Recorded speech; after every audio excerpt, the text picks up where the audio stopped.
सांसदी गंवाने के बाद राहुल गांधी जब पहली बार वायनाड पहुंचे तो वे अकेले नहीं थे। उनके साथ उनकी बहन और कांग्रेस महासचिव प्रियंका गांधी भी थी। कांग्रेस नेता राहुल गांधी और प्रियंका ने वायनाड में मंगलवार को रोड शो किया। इस रोड शो के बाद कयासों का बाजार गर्म हो गया।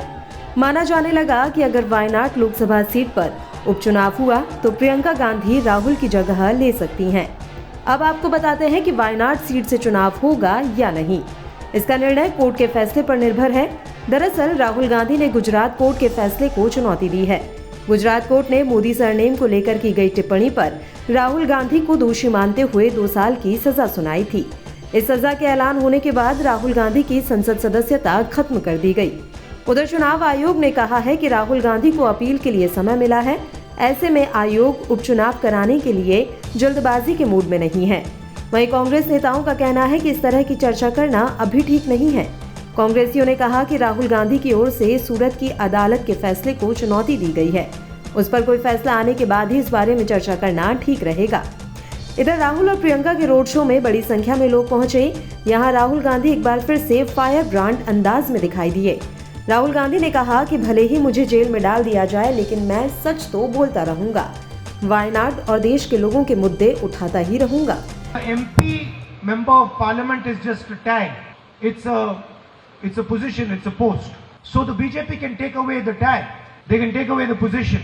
എന്റെ സ്ഥാനത്തെ എടുത്തു മാറ്റുവാൻ സാധിച്ചേക്കാം. They can take away the house. എന്റെ ഭവനത്തെ എടുത്തു മാറ്റാൻ സാധിച്ചേക്കാം. They can put me in jail. എന്നെ ജയിലിൽ അടയ്ക്കാൻ സാധിച്ചേക്കാം. But they cannot stop me from representing the people of Wayanad. They think by taking away my house.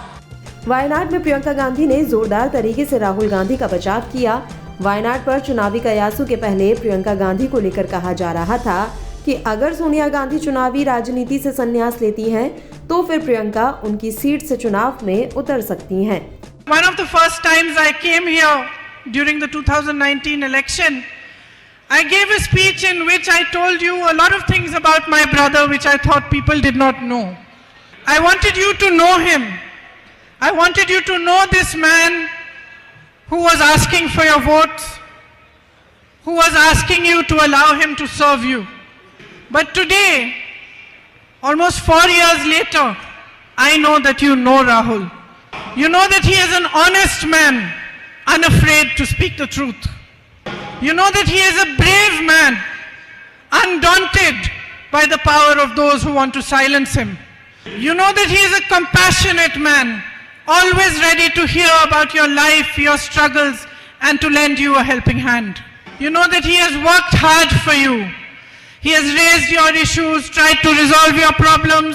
He has stood by you through your difficult times, and you have stood by him through his.